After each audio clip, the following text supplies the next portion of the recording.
سامعین کرام، پیش خدمت ہے سید سبط حسن کی کتاب موسیٰ سے مارکس تک کا چوتھا باب، افلاطون کی اشرافی کمیونزم۔ میں ہوں آپ کے ساتھ فیصل سعید زرغام۔ آئیے بڑھتے ہیں کتاب کے چوتھے باب کی جانب۔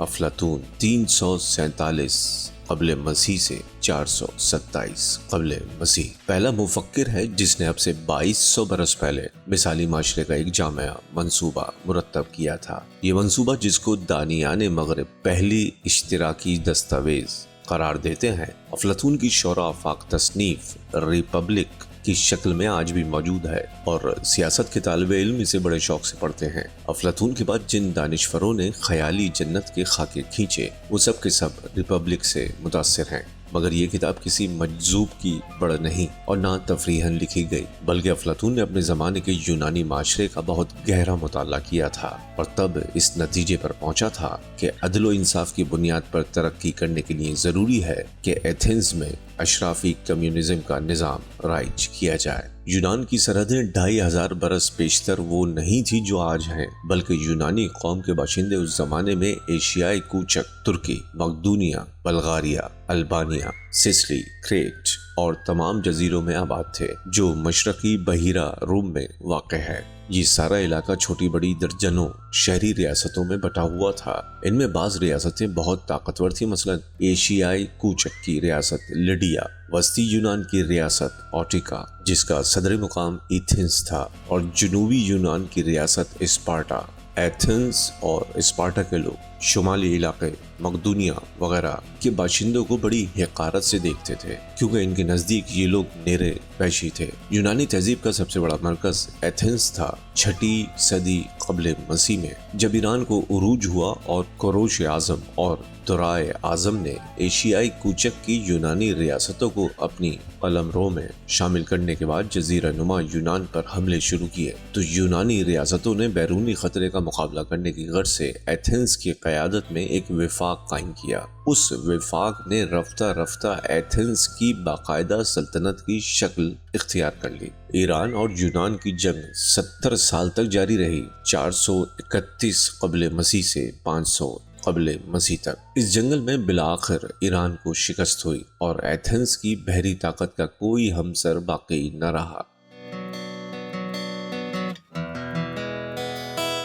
جنگ کے دوران میں ایتھنز کی تجارت اور صنعت و حرفت نے بھی بہت فروغ پایا۔ اس کے باعث ایتھنز کی معیشت کی نوعیت ہی بدل گئی۔ ایتھنز کی زمین یوں بھی اناج کی پیداوار کے لیے موزوں نہ تھی، چنانچہ کاشتکار بہت مرکھب کر فقط اتنا غلہ پیدا کر لیتے تھے جس سے بمشکل 3 ماہ کی ضرورتیں پوری ہو سکتی تھیں۔ لہٰذا ایتھنز کو اناج بڑی مقدار میں درآمد کرنا پڑتا تھا۔ اس کے بدلے میں ایتھنز والے زیتون کا تیل، اونی سامان اور معدنی اشیاء، چاندی، لوہا، تانبا، جست اور سنگ مرمر برآمد کرتے تھے۔ ایتھنز معدنی اعتبار سے بہت دولت مند تھا۔ اس تجارت کے تحفظ کی خاطر ایتھنز کے پاس ایک مضبوط جنگی اور تجارتی بیڑا موجود تھا۔ جنگ کے زمانے میں ایک طرف اناج کی پیداوار بہت گھٹ گئی، دوسری طرف زمین کے بڑے مالکوں کو معلوم ہو گیا کہ زیتون کی تیل کی برآمد بڑی نفع بخش تجارت ہے، چنانچہ انہوں نے اپنی زرعی زمینوں پر بھی زیتون کے بڑے بڑے باغ لگا دیے۔ اس کی وجہ سے ایتھنز کی زرعی پیداوار نے تجارتی پیداوار کی شکل اختیار کر لی، اور کاشتکاروں کی بڑی تعداد نے زمین سے محروم ہو کر شہروں کا رخ کیا۔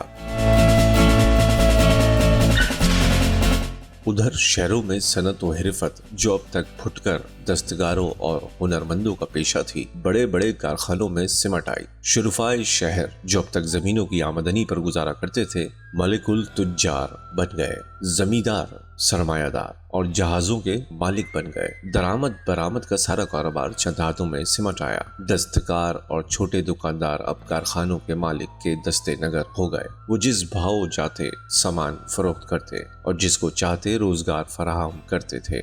اندازہ لگایا گیا ہے کہ 70 برس کے اندر قیمتوں میں 5 گنا اضافہ ہوا، البتہ مزدوروں اور غلاموں کی روزانہ اجرت میں کوئی اضافہ نہیں ہوا۔ ان تبدیلیوں کا نتیجہ یہ ہوا کہ ایتھنز بین الاقوامی تجارت کی سب سے بڑی منڈی بن گیا۔ دراصل ایتھنز کی بقا کا انحصار ہی اب تجارت پر تھا، چنانچہ ایتھنز ہر سال تقریباً 15 کروڑ ڈالر کی مالیت کا سامان برآمد درآمد کرتا تھا۔ البتہ عام لوگوں کی حالت خراب سے خراب تر ہوتی چلی گئی۔ حوالہ ول ڈیورنٹ۔ ابھی ایران کی جنگ کو ختم ہوئے بہت دن نہ گزرے تھے کہ ایتھنز اور اسپارٹا کے درمیان ٹھن گئی۔ یہ جنگ 27 برس تک 404 قبل مسیح سے 431 قبل مسیح تک جاری رہی۔ اس جنگ میں ایتھنز کو بہت نقصان پہنچا اور ذلت آمیز شکست کا منہ دیکھنا پڑا۔ چنانچہ ڈیورنٹ لکھتا ہے کہ اس جنگ کے بعد ایتھنز کی روح اور جسم دونوں مزمحل ہو گئے۔ ایتھنی زندگی کی بنیادیں ہل گئیں۔ اسپارٹا کے پے در پے حملوں سے ایتھنز کی مزروعات تاخت اور تاراج ہو گئیں۔ زیتون کے درخت جو 10 سال میں پھل دیتے ہیں جل کر راکھ ہو گئے۔ ایتھنز کا جنگی بیڑا توڑ دیا گیا۔ چاندی کی کانوں پر اسپارٹا نے قبضہ کر لیا۔ ریاست کا خزانہ خالی ہو گیا اور 2/3 شہری میدانی جنگ میں کھیت رہے۔ حوالہ ول ڈیورنٹ۔ در حقیقت ایتھنز کے معاشی اور سماجی زوال کی ابتدا اسی جنگ سے ہوئی۔ اسپارٹا والوں نے ایتھنز کو شکست دینے کے بعد وہاں امرائے شہر کی حکومت قائم کی، جو جمہوریت پسندوں کی سخت دشمن تھی۔ اس وقت حکومت کے سربراہ افلاطون کے چچا سیاتیاز اور ماموں کارسیدیز تھے۔ انہوں نے 1500 جمہوریت پسندوں کو قتل اور 5000 کو جلا وطن کر دیا۔ چھوٹے تاجروں کی جو ان کے حلیف تھے جائیدادیں ضبط کر لیں، شہریوں سے آزادی رائے کا حق چھین لیا، قومی اسمبلی توڑ دی اور تقریر کرنے یا کسی مقام پر جمع ہونے کی ممانعت کر دی، حتیٰ کہ درس و تدریس پر بھی پابندیاں لگا دی۔ مگر اشرافیوں کی یہ آمریت ایک برس بھی نہ رہ سکی۔ جمہوریت پسندوں نے مسلح بغاوت کر کے حکومت پر قبضہ کر لیا، لیکن ایتھنز کے معاشرے میں اب تعمیر نو کی سکت باقی نہیں رہی تھی۔ البتہ ہارے ہوئے جواری کی طرح وہ اپنی باقی ماندہ پونجی داؤ پر لگانے سے باز آنے والا نہ تھا۔ چنانچہ ایتھنز کے حکمران نے اپنی کھوئی ہوئی طاقت کو واپس لانے کی خاطر اب کے سسلی پر حملہ کر دیا، مگر اس لڑائی میں بھی ان کی ہار ہوئی اور ایتھنز کا رہا سہا وقار بھی خاک میں مل گیا۔ بغاوتوں اور سازشوں نے سر اٹھایا اور ایتھنز کے مقبوضات ایک ایک کر کے آزاد ہونے لگے۔ 357 قبل مسیح میں سلطنت کا نام و نہاد وفاق بھی ختم ہو گیا۔ تب سکندر اعظم کا باپ فلپس مقدونیہ سے آندھی پانی کی طرح اٹھا اور شمالی ریاستوں کو فتح کرتے ہوئے 338 قبل مسیح میں ایتھنز پر قابض ہو گیا۔ یہ سانحہ افلاطون کی وفات کے فقط 9 سال بعد پیش آیا۔ یونانی جمہوریت اس سانحے سے پھر کبھی جاں بر نہ ہو سکی۔ افلاطون کی پیدائش کے وقت ریاست ایتھنز کی کل آبادی 3.25 لاکھ کے لگ بھگ تھی۔ ان میں 2.25 لاکھ کے قریب شہری تھے۔ شہریوں سے مراد وہ یونانی نسل باشندے تھے جن کے پرکھوں نے یہ ریاست آباد کی تھی۔ حکومت کا اختیار فقط انہی لوگوں کو تھا۔ ان کے علاوہ 1.25 لاکھ غلام تھے اور 25,000 کے قریب غیر ملکی باشندے۔ البتہ ایتھنی سلطنت کی کل آبادی 20 لاکھ تھی۔ ریاست کی سالانہ آمدنی اندرونی ذرائع سے 24 لاکھ ڈالر تھی، مگر مقبوضات سے ہر سال 36 لاکھ ڈالر وصول ہوتے تھے۔ گویا ایتھنز کے حکمراں طبقے اس کے لواحقین کی آمدنی کا بڑا ذریعہ خراج تھا جو مقبوضات ادا کرتے تھے۔ ایتھنز کا معاشرہ 4 طبقوں میں بٹا ہوا تھا۔ سب سے اونچا اور صاحب اختیار طبقہ شہریوں کا تھا۔ ریاست کا نظم و نسق اسی طبقے کی اجارہ داری تھی، کیونکہ ووٹ دینے اور اپنے حاکم منتخب کرنے کا حق فقط شہریوں کا تھا۔ فوج میں بھی ان کے علاوہ کوئی بھرتی نہیں ہو سکتا تھا۔ ریاست کی زمینیں بھی انہی کی ملکیت تھیں۔ دوسرا طبقہ جو میٹیگس کہلاتا تھا ان غیر ملکیوں کا تھا جو مدت سے ایتھنز میں آباد تھے، لیکن ان کو شہری حقوق حاصل نہیں تھے۔ ان کا پیشہ تجارت تھا۔ وہ یونانی نسل گھرانوں میں شادی بیاہ کرتے اور اسی طرح امور مملکت میں اپنا اثر رسوخ بڑھاتے تھے۔ تیسرا طبقہ آزاد غلاموں کا تھا جو ملازمت یا کاروبار کاروبار کرتے تھے، چوتھا اور سب سے اہم طبقہ غلاموں کا تھا۔ ملک کی ساری معیشت کا انحصار انہی کی محنت پر تھا۔ کانے کھودنا، کارخانوں میں کام کرنا، بوجھ اٹھانا، عمارتیں بنانا، جہاز چلانا اور گھروں میں خدمت کرنا۔ غرض یہ کہ وہ سارے کام جن میں جسمانی محنت درکار تھی غلام ہی سر انجام دیتے تھے۔ ان کی باقاعدہ خرید و فروخت ہوتی تھی، بلکہ غلاموں کے مالک انہیں کرائے پر بھی چلاتے تھے۔ ایتھنز کے غریب سے غریب شہری کے پاس بھی ایک دو غلام ضرور ہوتے تھے۔ اسی طبقاتی نابرابری کا نتیجہ تھا کہ ایتھنز کے شہری اشیاء ضرورت کی پیداوار میں نہ صرف کوئی حصہ نہیں لیتے تھے بلکہ جسمانی محنت و مشقت کو بڑی حقارت سے دیکھتے تھے۔ چنانچہ افلاطون کا ہم اثر زینوفون 355 قبل مسیح سے 430 قبل مسیح بڑے فخر سے لکھتا ہے کہ مہذب قومیں میکانیکی ہنروں کو جائز طور پر حقیر سمجھتی ہیں کیونکہ ان سے جسم خراب ہو جاتا ہے۔ مزدوروں کا بھی اور ان کی نگرانی کرنے والوں کا بھی، ان کو لامحالہ زمین پر بیٹھ کر کام کرنا پڑتا ہے یا سارا دن بھٹی کے سامنے جھکا رہنا پڑتا ہے۔ جسمانی انحطاط کے ساتھ ان کی روح بھی کمزور ہو جاتی ہے۔ پھر یہ ذلیل پیشے اتنا وقت چاہتے ہیں کہ انسان کو اپنے دوست یا ریاست کے کاموں کی طرف توجہ دینے کی مہلت ہی نہیں ملتی۔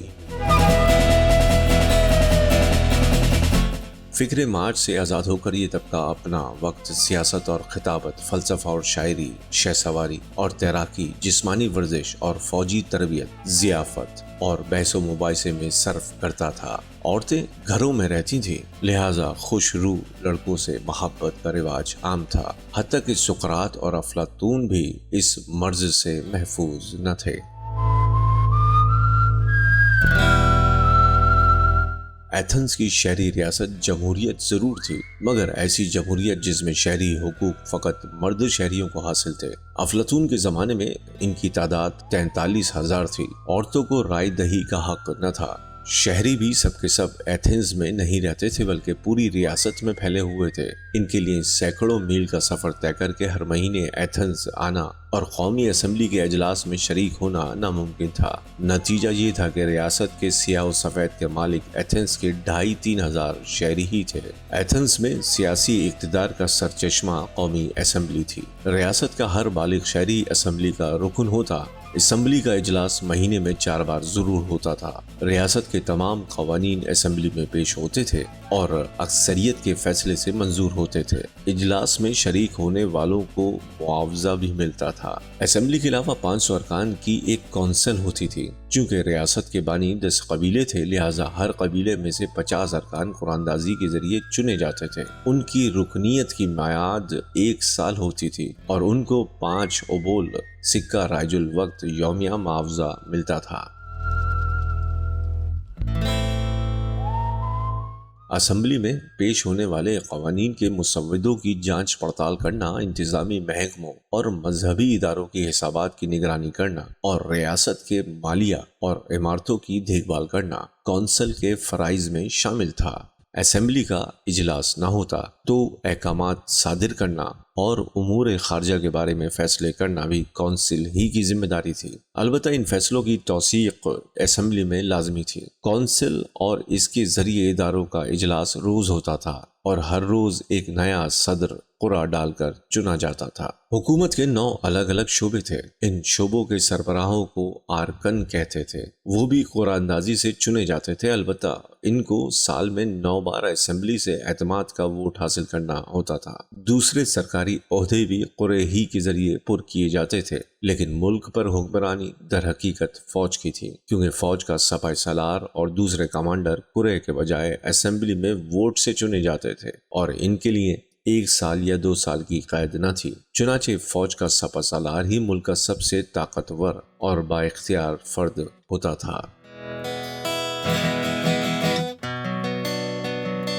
اس وقت باقاعدہ سیاسی جماعتوں کا رواج نہیں تھا، مگر ایتھنز کے باشندے دو سیاسی گروہوں میں بٹے ہوئے تھے۔ ایک گروہ بڑے بڑے زمینداروں یعنی شرفا کا تھا جو صدیوں سے ایتھنز پر حکومت کرتے آئے تھے۔ ان کے حلیف ملک کے بڑے بڑے صنعتکار، ساہوکار اور سوداگر تھے۔ یہ دونوں طبقے، بالخصوص شرفا کا طبقہ، جمہوریت کو سخت ناپسند کرتے تھے اور ڈکٹیٹرشپ یا بادشاہت کے حق میں سازشیں کرتے رہتے تھے۔ دوسرا گروہ چھوٹے تاجروں اور دکانداروں، کاروباریوں، غریب شہریوں اور غلاموں کا تھا۔ یہ لوگ جمہوریت کے پرجوش حامی تھے۔ ان کے سیاسی رہنماؤں میں کوئی چرم ساز تھا، کوئی پارچہ فروش، کوئی ستار بناتا تھا اور کوئی لیمپ۔ ان دونوں گروہوں کی الگ الگ انجمنیں تھیں، مگر ان میں زیادہ طاقتور شرفا کی انجمنیں تھیں۔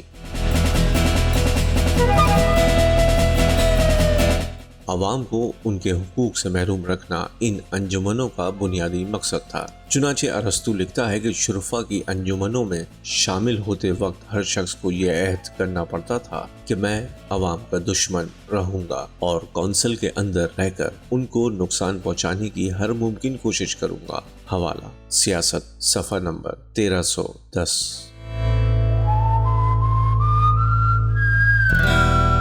افلاطون کا ہم اثر آئسوکریٹس 366 قبل مسیح میں لکھتا ہے، دولت مند طبقہ اتنا سماج دشمن ہو گیا ہے کہ وہ اپنی املاک سمندر میں پھینک دے گا مگر کسی حاجت مند کو ہرگز نہ دے گا۔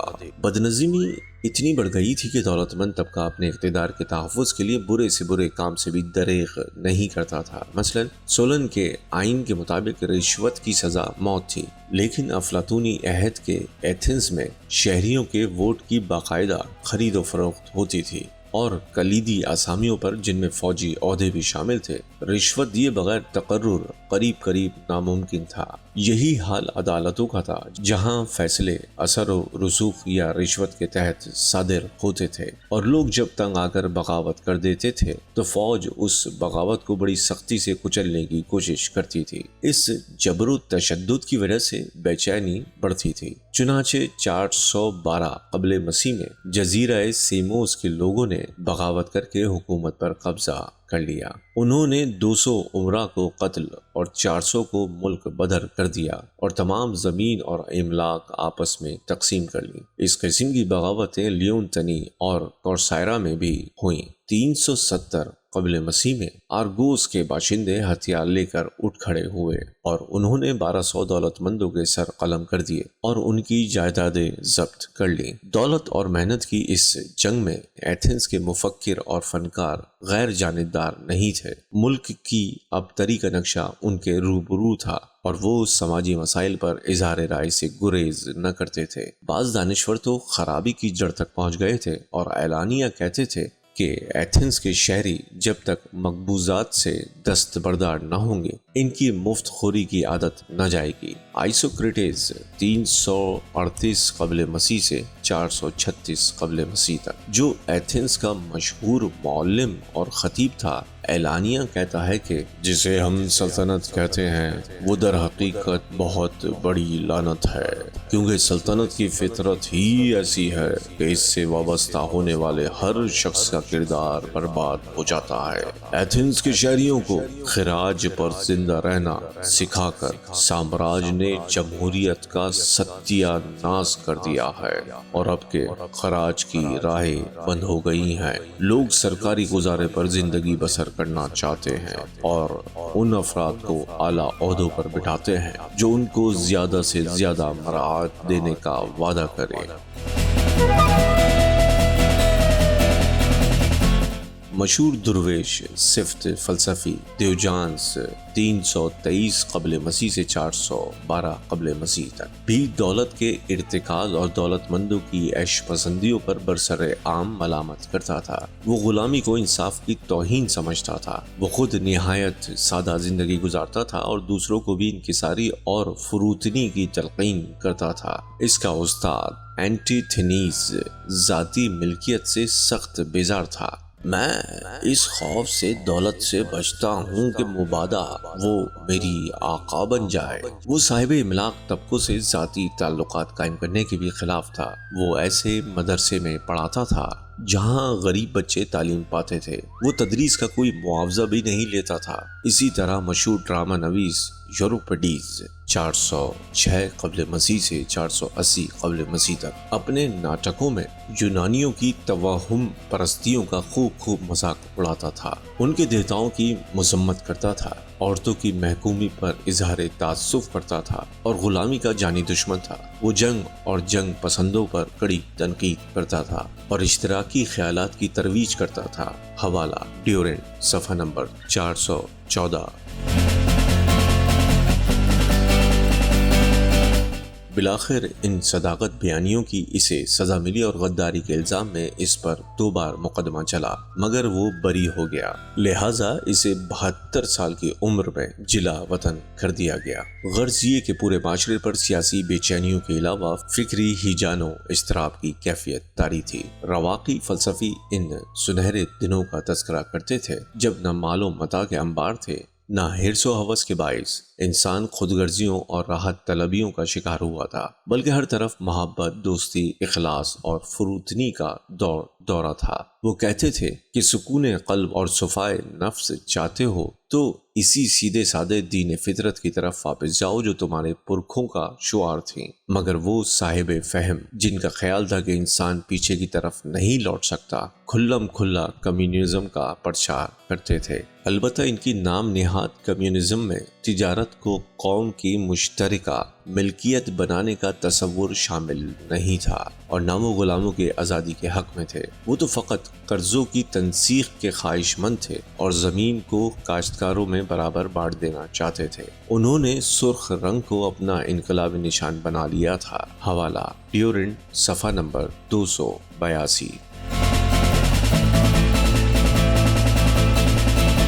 لیکن صاحب ثروت طبقہ بھی اپنے مفاد سے غافل نہیں تھا۔ لوگوں کے ذہنوں پر قابو پانے کا ہنر اسے بھی آتا تھا۔ ایتھنز میں رائے عامہ کو اپنا ہم خیال بنانے کا سب سے مؤثر طریقہ ڈرامہ تھا، جو تعلیم اور تفریح کی دونوں ضرورتوں کو پورا کرتا ہے۔ کیونکہ عوام کی غالب اکثریت لکھنا پڑھنا نہیں جانتی تھی اور نہ فلسفہ و حکمت کی موشگافیاں اس کی سمجھ میں آتی تھی، یہ ناٹک کھلے آسمان کے نیچے کھیلے اور مفت دکھائے جاتے تھے، لہٰذا ہزاروں تماشائی انہیں شوق سے دیکھتے تھے، بالخصوص تربیہ اور مزاحیہ ناٹکوں کو۔ ان ناٹکوں کے جملہ اخراجات متمول طبقہ برداشت کرتا تھا اور ڈرامہ نویس جس کا کھاتے تھے اس کے گن گاتے تھے۔ ان ڈرامہ نویسوں کا سرتاج ارسطوفینس 388 قبل مسیح سے 448 قبل مسیح تک وہ بڑا دولت مند شہری تھا اور اسے اپنے طبقے کا مفاد بہت عزیز تھا۔ ارسطوفینس بہت اچھا فنکار بھی تھا۔ ارسطوفینس اپنے ہر ڈرامے میں کسی نہ کسی سماجی مسئلے پر بحث کرتا ہے اور روشن خیال دانشوروں کا جی بھر کر مذاق اڑاتا ہے۔ سقراط کے خلاف اس کے ڈرامے نے بڑی شہرت پائی، بلکہ مورخ تو یہاں تک کہتے ہیں کہ نوجوانوں کو گمراہ کرنے کے جرم میں سقراط کو جو سزائے موت ملی، اس میں ارسطوفینس کے ڈراموں کا بڑا ہاتھ تھا۔ ایک ڈرامے میں وہ امن پسندوں پر بھی پورا طنز کرتا ہے، مگر یہاں ہم اس ڈرامے کا جائزہ لیں گے جس میں ارسطو نے بڑی فنکارانہ چابک جستی سے کمیونزم کو ملامت کا نشانہ بنایا ہے۔ اس ڈرامے کا نام ایسیازو سے یعنی عوام کی مجلس ہے۔ اس ڈرامے کی ہیروئن پراکسا گورا ہے۔ وہ ایتھنز کی عورتوں کو مردوں کے خلاف بغاوت پر اکساتی ہے۔ اس کو مردوں سے یہ شکایت ہے کہ وہ میدان جنگ کے خون ریز ہنگاموں کو گھر کے پرسکون ماحول سے زیادہ پسند کرتے ہیں۔ اپنی عورتوں سے ملکی مسائل پر صلاح و مشورہ کرنا تو درکنار، وہ ان سے سیدھے منہ بات بھی نہیں کرتے، بلکہ سارا وقت گھر سے باہر عیاشیوں میں صرف کرتے ہیں۔ انہی کی غفلتوں کی وجہ سے ملک کا نظام درہم برہم ہو گیا ہے، لہٰذا عورتوں کو چاہیے کہ حکومت کی باغ اپنے ہاتھ میں لے لیں۔ عورتیں پراکساگورا کی تجویز مان لیتی ہیں اور پراکساگورا کی قیادت میں مردوں کا بھیس بدل کر قومی اسمبلی میں شریک ہو جاتی ہیں۔ ان کی تعداد مردوں سے زیادہ ہے، لہٰذا پراکساگورا پارلیمانی قاعدوں کے مطابق ایتھنز کی حاکم اعلیٰ چن لی جاتی ہے۔ تب وہ اعلان کرتی ہے، میں چاہتی ہوں کہ ہر شخص کو ہر شے میں حصہ ملے، تمام جائیداد ریاست کی مشترکہ ملکیت ہو جائے تاکہ ملک میں نہ کوئی امیر رہے اور نہ کوئی محتاج۔ اب ایسا نہ ہوگا کہ ایک شخص کے پاس تو کاشت کے لیے بے انتہا اراضی ہو اور دوسرے کو قبر کے لیے بھی زمین میسر نہ ہو۔ میں چاہتی ہوں کہ زندگی کی سہولتیں اور معاش کی مواقع سب کو یکساں حاصل ہوں۔ میں اس کی ابتدا یوں کروں گی کہ زمین اور نقدی کو ذاتی ملکیت کے بجائے مشترکہ ملکیت بنا دوں گی اور تمام منقولہ جائیداد سرکاری خزانوں اور گوداموں میں جمع کر دی جائے گی۔ تب اس کا شوہر بلی پائرس اٹھ کر کہتا ہے کہ مان لو کہ کوئی شخص اپنے روپے اور زیورات کا کچھ حصہ چھپا کر رکھ لیتا ہے اور ریاست کو اس کی خبر نہیں ہوتی، یہ سراسر بے ایمانی ہوگی، لیکن بے ایمانی ہی سے تو اس نے یہ پوچھی پس انداز کی تھی۔ پراکساگورا جواب دیتی ہے کہ تم ٹھیک کہتے ہو، لیکن اب یہ دولت اس کے لیے بے مصرف ہوگی۔ شوہر پوچھتا ہے کہ کیوں؟ تو پراکساگورا جواب دیتی ہے کہ اس لیے اب ہر بشر کی سب ضرورتیں اور خواہشیں پوری ہوتی رہیں گی۔ روٹی، مٹھائی، پوشاک، شراب، مچھلی، میوے سب کی فراوانی ہوگی، لہٰذا کوئی شخص بے ایمانی سے پس انداز کی ہوئی دولت چھپا کر کیا کرے گا؟ تب بلی پائرس پوچھتا ہے کہ کھیتوں اور کانوں میں کام کون کرے گا؟ اور پراکساگورا بڑی سادگی سے جواب دیتی ہے کہ محنت مشقت کے تمام فرائض غلاموں کے سپرد ہوں گے، اور تمہارا بس یہی کام ہوگا کہ شام کے سائے جب لمبے ہونے لگے تو اپنے تفریحی مشاغل میں مصروف ہو جانا۔ یہ بات یقین سے نہیں کی جا سکتی کہ ارسطوفینس نے اشتراکی معاشرے کا جو نقشہ کھینچا ہے وہ اس کے اپنے ذہن کی تخلیق ہے، یا ایتھنز کے اشتراکیت پسند حلقے بھی اسی قسم کے معاشرے کے حامی تھے۔ لیکن قیاس کہتا ہے کہ ارسطوفینس نے یونانی اشتراکیوں کے خیالات کو مسخ کر کے پیش نہیں کیا ہے، کیونکہ اسپارٹا میں، جیسا کہ ہم پچھلے باب میں بیان کر چکے ہیں، اسی قسم کی اشرافی کمیونزم مدت تک رائج رہی تھی، اور ایتھنز کا ایک بڑا حلقہ جس میں افلاطون بھی شامل تھا اسپارٹا کے معاشرتی نظام کو لائق تقلید سمجھتا تھا۔ بہرحال کمیونزم کی یہ برکتیں فقط یونان کے شہریوں کے لیے تھیں، غلاموں کی زندگی میں اس سے کوئی فرق آنے والا نہیں تھا۔ ارسطو نے اپنے ایک دوسرے ڈرامے میں بھی کمیونزم کا مذاق اڑایا ہے۔ یہ ڈرامہ 408 قبل مسیح میں جب افلاطون کی عمر 19 سال تھی کھیلا گیا تھا۔ اس کا عنوان پلوٹس دولت تھا۔ اس ڈرامے میں افلاس کو کمیونزم کے باعث موت کا خطرہ لاحق ہوتا ہے، چنانچہ وہ اپنی صفائی میں جو دلیلیں دیتا ہے وہ ان علماء کرام کی دلیلوں سے بہت ملتی جلتی ہیں جو فرماتے ہیں کہ اگر پاکستان میں سوشلزم آ گیا اور افلاس باقی نہ رہا تو پھر خیرات کس کو دی جائے گی؟ افلاس کہتا ہے کہ اے ایتھنز والو، تمہاری راحتیں اور آسائشیں میری بدولت ہے، بلکہ تمہاری زندگی کا انحصار ہی مجھ پر ہے۔ اگر ہر شخص کو کام سے فراغت مل گئی تو لوہا کون پگھلائے گا، بھٹی کون جھونکے گا، ہتھوڑا کون چلائے گا، جہاز کون بنائے گا، کپڑے کون سیے گا، کھال کون رنگے گا، چمڑا کون سجائے گا، اور ہل کون جوتے گا۔ اگر کمیونزم نافذ ہو گیا تو تم کو سونے کے واسطے عمدہ مسہریاں دستیاب نہ ہوں گی، کیونکہ مسہریوں کا بننا موقوف ہو جائے گا، اور نہ تم قالینوں پر آرام کر سکو گے، کیونکہ جب ہر قالین باف کے پاس دولت ہوگی تو وہ قالین کیوں بنے گا؟ یہ ڈرامے جو افلاطون کی ریپبلک سے برسوں پہلے لکھے گئے تھے، اس بات کا ثبوت ہے کہ ایتھنز میں کمیونزم کا چرچا افلاطون سے پہلے شروع ہو چکا تھا، اور اشتراکی خیالات اتنی قوت پکڑ گئے تھے کہ حکمراں طبقے کو ان کا سد باب کرنے کے لیے ڈراموں کا سہارا لینا پڑا تھا۔ افلاطون کی پیدائش اس وقت ہوئی جب یونانی معاشرے کا آفتاب اقبال ڈوبنے کے قریب تھا۔ افلاطون کا تعلق امراء کے پرانے گھرانے سے تھا جو تجارت اور تجارت پیشہ نودولتیوں کو بڑی حقارت سے دیکھتا تھا۔ ہرچند کے اقتدار اب اس طبقے کے ہاتھ سے نکل چکا تھا، مگر وہ اپنے آپ کو ہنوز یونانی تہذیب و تمدن کا پاسبان خیال کرتا تھا۔ اس طبقے کا ایمان تھا کہ ملک کے زوال کا سبب ہی یہ ہے کہ ایتھنز کا نظم و نسق شرفائے شہر کے بجائے بازاری لوگوں کے قبضے میں آ گیا ہے۔ اس فضا میں پرورش پانے والا افلاطون تا دم مرگ بے پیاریوں سے سمجھوتا نہ کر سکا۔ افلاطون نے مدرسے میں موسیقی، ریاضی، عروض و بیاں اور دوسرے مروجہ علوم کی تعلیم حاصل کی۔ اس کا فطری رجحان شاعری کی طرف تھا، البتہ وہ سیاسیات کی جانب بھی مائل تھا، مگر ابھی وہ سیاست اور شاعری میں سے کسی ایک کو منتخب کرنے کے بارے میں فیصلہ نہ کر پایا تھا کہ اس کی ملاقات سقراط سے ہو گئی، اور وہ 20 سال کی عمر میں سقراط کا شاگرد بن گیا۔ فلسفہ اور حکمت کا نشہ پھر تمام عمر نہ اترا۔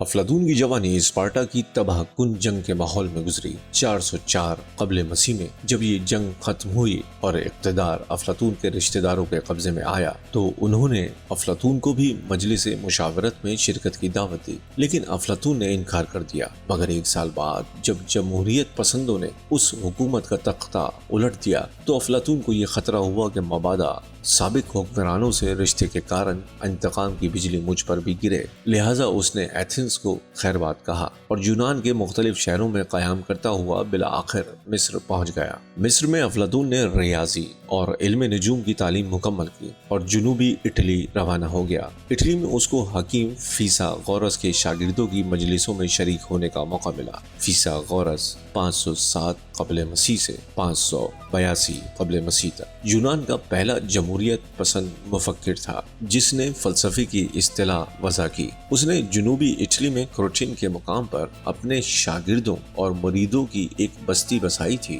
جہاں لوگ اشتراکی اصولوں کے مطابق زندگی بسر کرتے تھے۔ فیثاغورس مظاہر قدرت کی تشریح، ہندسوں کے باہمی رشتے اور موسیقی کے قوانین کے حوالے سے کرتا تھا۔ وہ تناسخ اور عدم تشدد کا قائل تھا اور عورت مرد کو معاشرے میں مساوی درجہ دیتا تھا۔ وہ کہتا تھا کہ زمین گول اور متحرک ہے۔ افلاطون فیثاغورس کی تعلیمات سے بہت متاثر ہوا، چنانچہ ریپبلک میں فیثاغورس کا ذکر کرتے ہوئے وہ لکھتا ہے کہ فیثاغورس کے مرید اس سے بے حد محبت کرتے تھے کیونکہ اس نے ایک لائق احترام معاشرہ قائم کیا تھا اور ایک ایسا طرز زندگی ان کو عطا کر گیا جو فیثاغورس کے پیرووں کو بقیہ دنیا سے آج بھی ممتاز کرتا ہے۔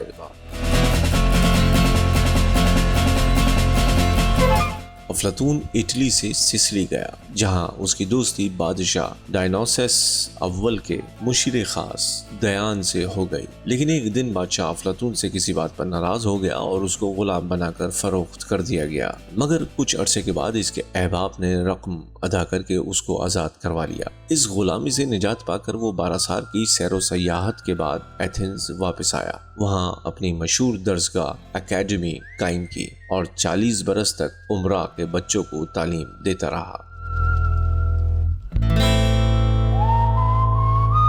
افلاطون کو اپنے سیاسی خیالات کو عملی جامہ پہنانے کا موقع اس وقت ملا جب سسلی کا بادشاہ ڈائنوسسس دویم تخت پر بیٹھا۔ وہ افلاطون اور اس کے دوست دیان کا بڑا معتقد تھا، چنانچہ افلاطون دیان کی دعوت پر دوبارہ سسلی گیا، لیکن یہ سفر بے سود ثابت ہوا۔ افلاطون نے ریپبلک میں جس منصف مزاج اور فلسفی حکمران کا مثالی پیکر تخلیق کیا تھا، ڈائنوسس کو اس سے دور کی بھی نسبت نہ تھی۔ افلاطون نے اپنی دوسری تصنیفات کی مانند ریپبلک میں جو کچھ کہا ہے سقراط کی زبانی کہا ہے، لہذا یہ بتانا مشکل ہے کہ ان مکالمات کا کتنا حصہ استاد کے فرمودات پر مبنی ہے اور کتنا خود افلاطون کے ذہن کی تخلیق ہے۔ ریپبلک کا سن تصنیف بھی معلوم نہیں، البتہ محققین کا خیال ہے کہ افلاطون نے یہ کتاب 40-45 برس کی عمر میں لکھی تھی۔ افلاطون راوی ہے کہ سقراط ایک روز کسی مذہبی تہوار میں شرکت کی غرض سے ایتھنز کی بندرگاہ پیریز گیا جو شہر سے 10-12 میل کے فاصلے پر ہے۔ مذہبی فریضوں سے فارغ ہو کر وہ ایتھنز واپس جا رہا تھا کہ راہ میں اس کی ملاقات ایک دوست پولیمارکس اور افلاطون کے 2 بھائیوں سے ہو گئی۔ پولیمارکس پیریز کا باشندہ تھا۔ اس نے سقراط سے کہا کہ رات کے وقت مشعل بردار گھڑ سواروں کا جلوس نکلے گا، بس آپ یہ جلوس دیکھیں اور رات ہمارے ساتھ گزاریں۔ سقراط نے پولیمارکس کی درخواست منظور کر لی اور اس کے گھر چلا گیا۔ وہاں پولیمارکس کے باپ اور سقراط میں بڑھاپے کے بارے میں گفتگو ہونے لگتی ہے اور باتوں کا سلسلہ بڑھتے بڑھتے انصاف و عدل تک پہنچ جاتا ہے۔ کوئی کہتا ہے کہ حقدار کو اس کا حق دینا عدل ہے، کسی کے نزدیک دوستوں سے بھلائی اور دشمنوں سے برائی کرنے کو عدل کہتے ہیں، اور کسی کی رائے میں عدل قوی کے مفاد کا تحفظ ہے۔ سقراط کہتا ہے کہ فرد کے ذہن میں انصاف کے تصور کی جستجو کرنے کے بجائے کیا یہ بہتر ہوگا کہ پورے شہر میں انصاف کے کردار کی تلاش کی جائے، کیونکہ فرد بہرحال اس بڑے کل کا ایک جز ہے۔ لوگ سقراط کی رائے سے اتفاق کرتے ہیں تو سقراط کہتا ہے کہ آؤ دیکھیں شہری زندگی میں انصاف پر کیا گزری۔ چنانچہ وہ اس سنہرے زمانے کا نقشہ کھینچتا ہے جب شہر شروع میں آباد ہوئے تھے۔ آبادی بہت کم تھی اور ہر شہری کا ایک نہ ایک پیشہ تھا، کوئی بڑھئی، کوئی لوہار، کوئی جولاہا تھا اور کوئی معمار۔ وہ ایک دوسرے کی بنیادی ضرورتوں کی چیزیں پیدا کرتے تھے، البتہ ایک پیشے والا دوسرے پیشے والے کے کام میں دخل نہ دیتا تھا۔ سب لوگ خوش رہتے تھے، نہ کوئی شاہ تھا نہ گدھا، نہ کوئی منعم تھا نہ مفلس۔ سقراط اس شہر کو تندرست شہر سے تعبیر کرتا ہے، لیکن شہریوں نے اس سادہ زندگی پر قناعت نہ کی، بلکہ ان کو لذیذ خوراک، عمدہ پوشاک، عالیشان مکان، سونے چاندی کے زیورات اور آرائش و زیبائش کی چیزوں کی ہوس ستانے لگی۔ چنانچہ ہر نوع کے صناع اور دستکار دور دور سے آ کر شہر میں آباد ہونے لگے۔ اشیاء کی خرید و فروخت کا بازار گرم ہوا، شہر کی آبادی اور دولت دونوں بڑھنے لگی۔ تب شہر کے نظم و نسق کا مسئلہ اٹھا اور شہر باقاعدہ ریاست بن گئے۔ افلاطون کا دعویٰ ہے کہ اس کے عہد تک یونان میں 5 قسم کی ریاستوں کے تجربے ہو چکے تھے۔ اول اشرافیہ، دویم ٹائموکریسی، سویم اولیگارکی، چہارم جمہوریت اور پنجم آمریت یعنی ڈکٹیٹرشپ۔ افلاطون کے خیال میں اشرافیوں کا نظام حکومت سب سے زیادہ منصفانہ تھا، کیونکہ حکمران دانا تھے، محافظ فوجی دلیر تھے اور شہریوں کے درمیان اعتدال اور ہم آہنگی تھی۔ یہ تینوں طبقے اپنے اپنے فرائض سر انجام دیتے تھے اور کوئی طبقہ دوسرے کے کاموں میں مداخلت نہیں کرتا تھا۔ ٹائموکریسی کا نظام کریٹ اور اسپارٹا میں رائج تھا۔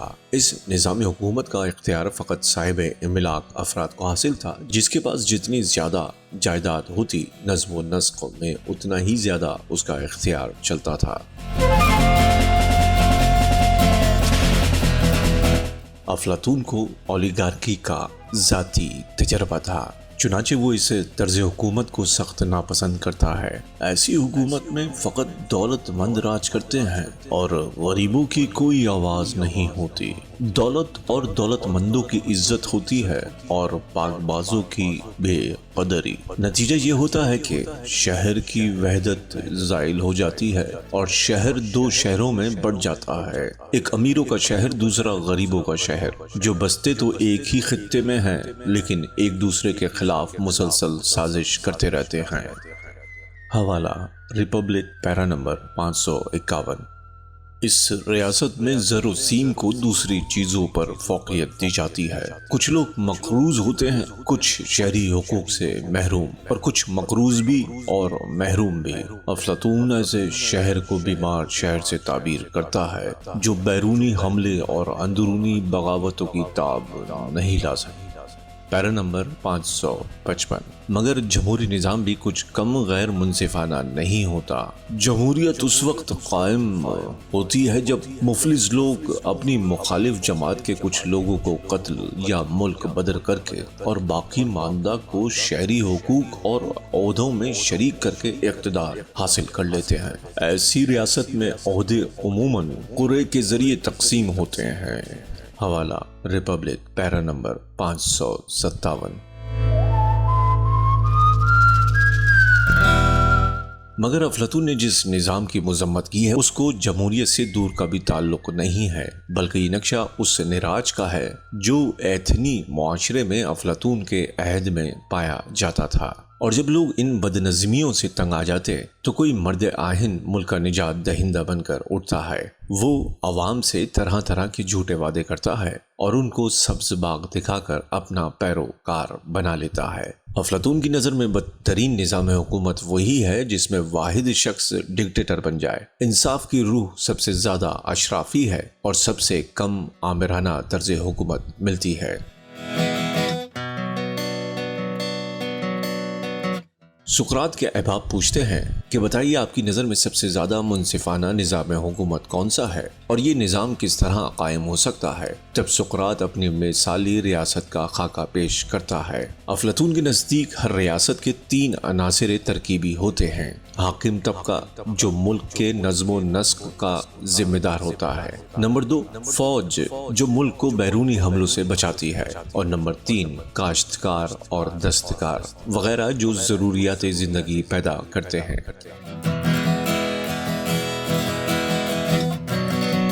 افلاطون کہتا ہے کہ ہم کو چاہیے کہ ریاست کے باشندوں کو اس بات کا یقین دلا دیں کہ وہ سب کے سب مادر ارض کے بطن سے جو ان کی مشترکہ ماں ہے پیدا ہوئے ہیں، مگر دیوتاؤں نے ان کا پتلا بناتے وقت بعض کی مٹی میں سونا ملا دیا، بعضوں کی مٹی میں چاندی اور باقی ماندہ کی مٹی میں لوہا اور تانبا۔ جن کی مٹی میں سونے کی آمیزش ہے وہ حاکم بنے، جن میں چاندی کی ملاوٹ ہوئی وہ محافظ سپاہی ٹھہرے، اور جن میں لوہے تانبے کی آمیزش ہوئی وہ کاشتکار اور دستکار قرار پائے۔ تقدیر کے اس قانون پر سختی سے عمل ہونا چاہیے، ورنہ مثالی ریاست قائم نہ رہ سکے گی۔ حوالہ ریپبلک، پیرا نمبر 415، باب سویم۔ افلاطون کا خیال ہے کہ اگر حاکموں اور محافظوں کی خاطر خواہ اصلاح ہو جائے تو تاجروں، دستکاروں اور کاشتکاروں کی اصلاح خود بخود ہو جائے گی۔ لہٰذا حاکموں اور محافظوں کی تعلیم و تربیت بچپن ہی سے ہونی چاہیے۔ چنانچہ جن بچوں میں سونے اور چاندی کی آمیزش زیادہ ہو ان کو گھر والوں سے الگ کر کے کیمپوں میں رکھنا چاہیے۔ جیسے سپاہیوں کے کیمپ ہوتے ہیں، وہاں ان کو لائق استادوں کی نگرانی میں جسمانی توانائی کی خاطر جمناسٹک کی اور ذہنی تربیت کی خاطر موسیقی کی تربیت دی جانی چاہیے۔ ان کے نصاب میں فقط وہی مضامین ہونے چاہیے جن میں دیوتاؤں کے اوصاف حسنہ بیان کیے گئے ہوں، اور ایسی حکایتیں جن کو پڑھ کر بچوں کے دلوں سے موت کا ڈر نکل جائے۔ افلاطون ہومر اور ہیراڈ کے سخت خلاف ہے، کیونکہ وہ جھوٹے اور مخرب اخلاق قصے بیان کرتے تھے۔ وطن کی خدمت کا جوش اور وطن کی خاطر قربانی کا ولولہ پیدا ہو، اور ذاتی مفاد کے بجائے ملکی مفاد کو فوقیت دینے کا جذبہ بیدار ہو، چونکہ ذاتی ملکیت ہی حب جاہ، ہوس اقتدار اور ذاتی مفاد کا باعث ہوتی ہے۔ لہٰذا ان دونوں طبقوں کی کوئی ذاتی ملکیت حد تک کہ ذاتی مکان بھی نہیں ہونا چاہیے۔ ان کو ریاست سے گزارنے کے لیے بس اتنا معاوضہ ملتا رہے جو ان کی سال بھر کی ضرورتوں کے لیے کافی ہو، نہ زیادہ نہ کم۔ ان کو چھاونیوں میں سب کے ساتھ رہنا چاہیے اور لنگر کا کھانا ایک ہی دسترخوان پر کھانا چاہیے۔ ان کو زر و سیم کے استعمال کی قطعاً ممانعت ہونی چاہیے، کیونکہ یہ جوہر تو خود ان کے اندر موجود ہے۔ حوالہ پیرا نمبر 416۔ افلاطون کے نزدیک محافظوں کا فرض یہ ہے کہ وہ افراط دولت اور افراط افلاس کے رجحان کا سد باب کریں، ریاست کی توسیع میں عجلت سے کام نہ لیں، اور موسیقی اور جمناسٹک میں نئے تجربوں اور ایجادوں کی ہرگز اجازت نہ دیں۔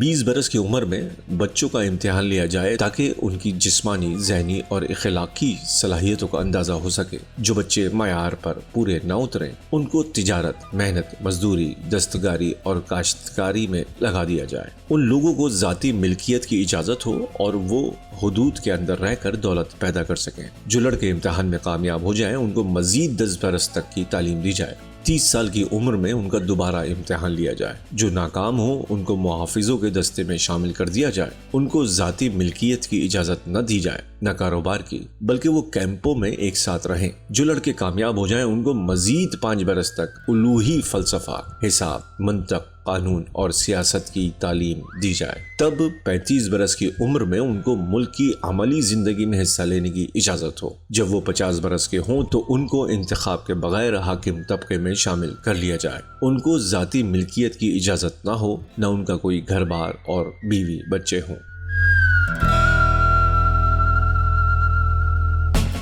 بات یہاں تک پہنچی تھی کہ گلوکن بیچ میں بول پڑا کہ ابھی آپ نے حکمرانوں کا ذکر کرتے ہوئے کہا تھا کہ ان کے بیوی بچے مشترک ہوں گے، اس سے آپ کی کیا مراد ہے؟ سقراط اس سوال کا جواب دینے سے گریز کرتا ہے اور کہتا ہے کہ یہ بڑا نازک مسئلہ ہے اور میں اس کی تفصیلات میں نہیں جانا چاہتا کہ مبادا لوگوں میں غلط فہمی پیدا ہو۔ اولاً کوئی اس منصوبے کو قابل عمل نہیں سمجھے گا، دویم لوگ اس کو پسند نہیں کریں گے۔ پیرا نمبر 450۔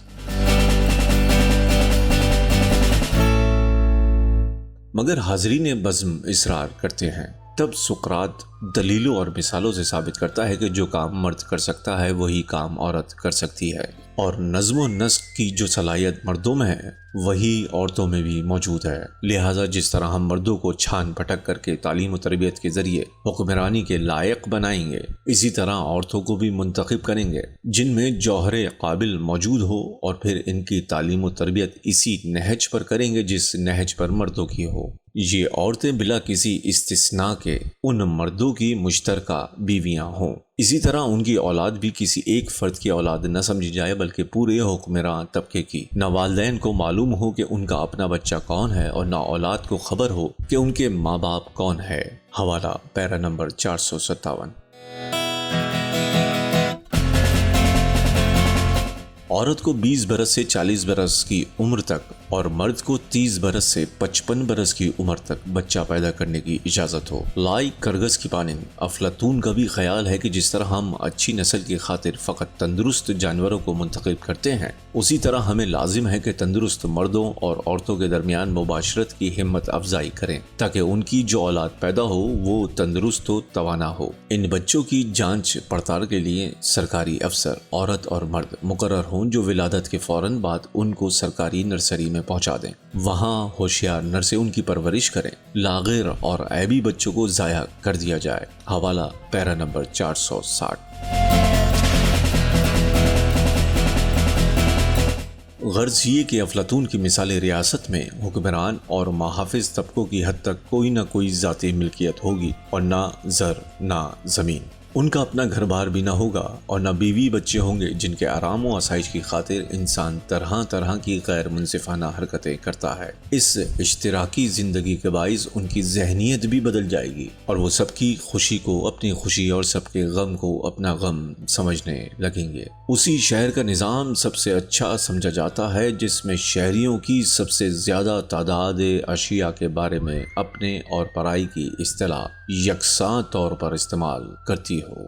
حوالہ پیرا نمبر 462۔ مثالی ریاست کا یہ خاکہ مکمل ہو جاتا ہے تو ایک شخص سوال کرتا ہے کہ بتائیے کہ یہ ریاست کیسے قائم ہوگی، یعنی اس کو عملی جامہ پہنانے کی کیا صورت ہوگی؟ سقراط کہتا ہے کہ ہم جس انقلاب کے آرزو مند ہیں اس کے لیے تو فقط ایک تبدیلی کافی ہوگی، اور وہ یہ کہ کوئی فلسفی حکمران بن جائے یا کوئی حکمران فلسفی۔ جب تک ریاستوں میں اقتدار اعلیٰ فلسفیوں کے قبضے میں نہ آ جائے یا ان لوگوں میں جن کو ہم بادشاہ یا حاکم اعلیٰ کہتے ہیں حقیقی فلسفے کی روح سرایت نہ کر جائے، یعنی جب تک سیاسی اختیار اور فلسفہ ایک ہی فرد واحد پہ متحد نہ ہو جائے، شہروں بلکہ بنی نوع انسان کی نجات کا کوئی امکان نہیں ہے، اور نہ اس وقت تک ہمارا متذکرہ بالا منصوبہ کامیاب ہو سکتا ہے۔ حوالہ پیرا نمبر 473۔ کیونکہ سچا فلسفی فقط دانائی کا پرستار اور حسن حقیقی کی روح کا متلاشی ہوتا ہے، وہ علم کا جویا ہوتا ہے، وہ خیر و صدق سے محبت کرتا ہے، وہ شر اور کذب سے نفرت اور جسمانی قوتوں سے پرہیز کرتا ہے، اور دولت کی پرواہ نہیں کرتا، وہ نرمی اور انصاف سے کام لیتا ہے۔ افلاطون نے اس مثالی ریاست کے لیے اپنی خود ساختہ فلسفی فرمانروا کو بہت تلاش کیا، مگر یہ گوہر مراد اسے کہیں نہ ملا۔ افلاطون کے منصوبوں کی بنیاد اس نظریے پر ہے کہ سماجی تغیرات افراد کی کاوشوں سے رونما ہوتے ہیں، لہٰذا اگر کوئی مردانہ یا انسان کامل دستیاب ہو جائے تو معاشرے کی سب خرابیاں دور ہو سکتی ہیں۔ مگر فرد اور معاشرے کا رشتہ کیا ہے؟ معاشرے میں فرد کا مقام کیا ہے؟ وہ معاشرے کی تقدیر بدلنے پر کس حد تک قادر ہوتا ہے؟ یہ ایسے سوالات ہیں جن پر افلاطون سے علامہ اقبال تک بکثرت مفکرین نے اپنے خیالات کا اظہار کیا ہے۔ بعض مفکرین کے نزدیک انسانی معاشرے کی تاریخ دراصل چند نامور شخصیتوں کے عظیم الشان کارناموں کی تاریخ ہے، اور ہماری تمام تہذیبی، علمی اور فنی ترقیاں افراد ہی کی مرہون منت ہیں۔ ان کا عقیدہ ہے کہ جب معاشرہ صراط مستقیم سے ہٹ کر گمراہیوں میں پھنس جاتا ہے، نیکی کے بجائے بدی کی قوتیں حاوی ہو جاتی ہیں اور ظلم اور ناانصافی حد سے تجاوز کر جاتی ہے تو کوئی دانائے راز، کوئی مرد صالح آتا ہے اور قوم کی ڈوبی ہوئی کشتی کو نجات کے ساحل پر لگا دیتا ہے۔ افلاطون کا فلسفی فرمانروا، نیتشے کا سپرمین اور اقبال کا مرد مومن اسی شخصیت کے مختلف نام ہیں۔ تاریخ اور ادب میں ہیرو کا تصور بھی اسی نظریے کا ایک رخ ہے۔ واقعات عالم کے تذکرے بھی اب تک اسی انداز میں لکھے گئے ہیں، گویا زمین سورج کے گرد نہیں گھومتی اور نہ زمین پر بسنے والے قانون قدرت کے تابع ہیں، بلکہ چند فاتح، چند فرمانروا، چند مقتدر ہستیاں ہیں جو انسان کی تقدیر بدلتی رہتی ہیں۔ لیکن ہم تاریخ کے اس نظریے کو تسلیم نہیں کرتے۔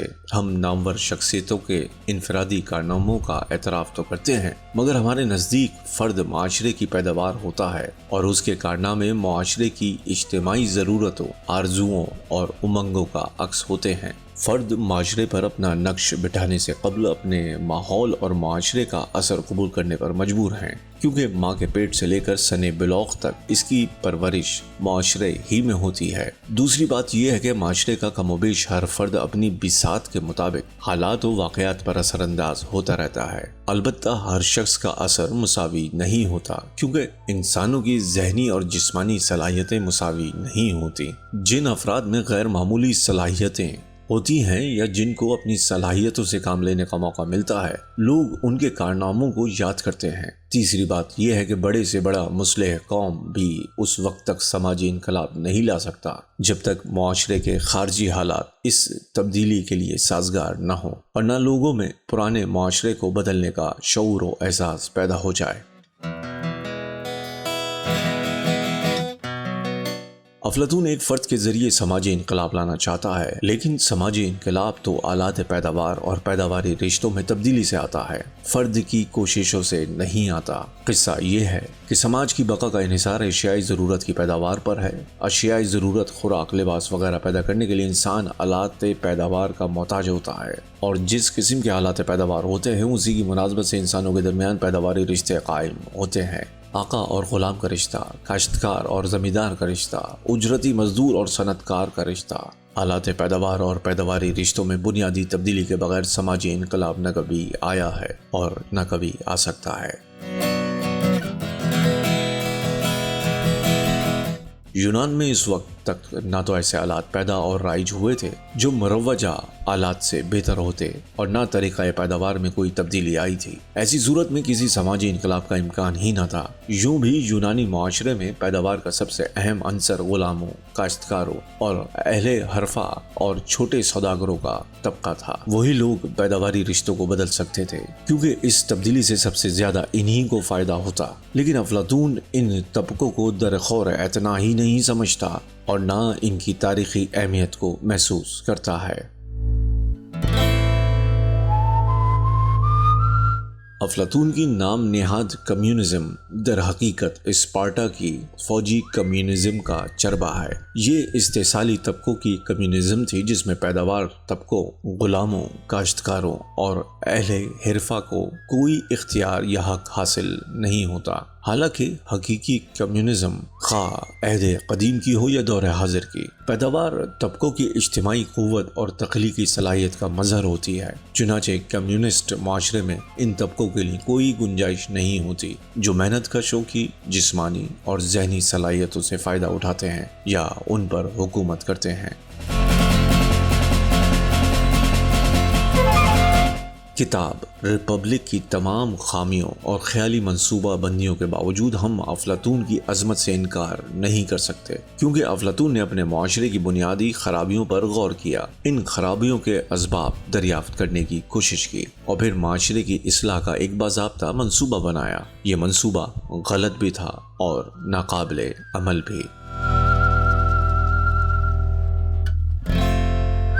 لیکن اس منصوبے کی خامیوں کی ذمہ داری افلاطون کی سوچ سے زیادہ اس معاشرتی ماحول پر عائد ہوتی ہے جس میں افلاطون پلا بڑھا تھا۔ وہ جس قسم کی مثالی ریاست قائم کرنا چاہتا تھا، اس کے لیے نہ تو حالات سازگار تھے اور نہ یونانی قوم میں سماجی انقلاب کا شعور پیدا ہوا تھا۔ افلاطون نے ریپبلک میں فلسفی فرمانروا، حکمراں طبقہ اور فوجیوں کی تعلیم و تربیت پر بڑا زور دیا تھا اور انہی کی مدد سے اپنی مثالی ریاست قائم کرنی چاہی تھی، لیکن خود افلاطون کو بھی کچھ عرصے کے بعد اپنی غلطی کا احساس ہو گیا تھا۔ چنانچہ اس نے کتاب قوانین میں، جو بہت بات کی تصنیف ہے، اپنے موقف میں قدر ترمیم بھی کی۔ وہ کتاب کے باب پنجم میں لکھتا ہے کہ ریاست، حکومت اور قانون کی سب سے افضل و اعلیٰ شکل تو وہی ہے جس میں اس پرانی کہاوت پر کہ دوستوں میں سب چیزیں مشترک ہوتی ہیں وسیع پیمانے پر عمل ہوتا ہو۔ معلوم نہیں ایسی کمیونزم کہیں موجود ہے یا نہیں، یا آئندہ کبھی رائج ہوگی یا نہیں، جس میں عورتیں اور بچے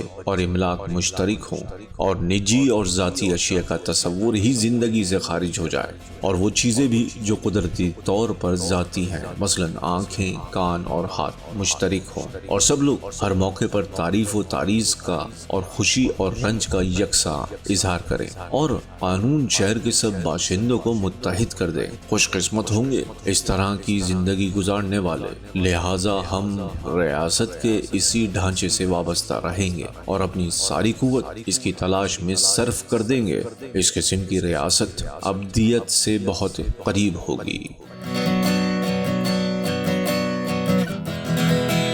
اس قسم کی ریاست کے لیے افلاطون کتاب قوانین میں فلسفی فرمانروا کا سہارا نہیں لیتا، بلکہ مشورہ دیتا ہے کہ شہریوں کو چاہیے کہ اپنی زمین اور مکان فوراً سب میں تقسیم کر دیں اور مشترکہ طور پر کاشت نہ کریں، بلکہ جن لوگوں کو یہ زمینیں ملی ان کو لازم ہے کہ وہ یہی سمجھیں کہ یہ قطعات پورے شہر کی ملکیت ہیں۔ اراضی کی یہ تقسیم حد الامکان مساوی ہونی چاہیے، سونے چاندی کا استعمال ممنوع ہونا چاہیے، اور سکے بھی اتنے ہی ڈھالے جائیں جتنے روزانہ کے تبادلے کے لیے ضروری ہوں۔ شادی میں جہیز نہ لیا جائے، نہ دیا جائے، فضیلت کی بنیاد دولت نہ ہو، لہٰذا ریاست میں نہ تو زیادہ دولت والے ہوں گے اور نہ بہت مفلس، مگر زمین کی مساوی تقسیم سے اشتراکیت کو نہیں بلکہ ذاتی ملکیت کو فروغ ہوتا ہے۔ اس تقسیم کے بعد امید رکھنا کہ کاشتکار اپنی اراضی کو پورے شہر کی مشترکہ ملکیت تصور کرے گا، انتہا درجے کی خوش فہمی ہے۔ یہ تو ایسا ہی ہے جیسے ہم پاکستان کے مل مالکوں یا بڑے زمینداروں سے یہ توقع رکھیں کہ وہ اپنے آپ کو مزدوروں اور کاشتکاروں کا امین خیال کریں گے، یا اپنی جائیداد کو مزدوروں اور کاشتکاروں کی ملکیت سمجھیں گے۔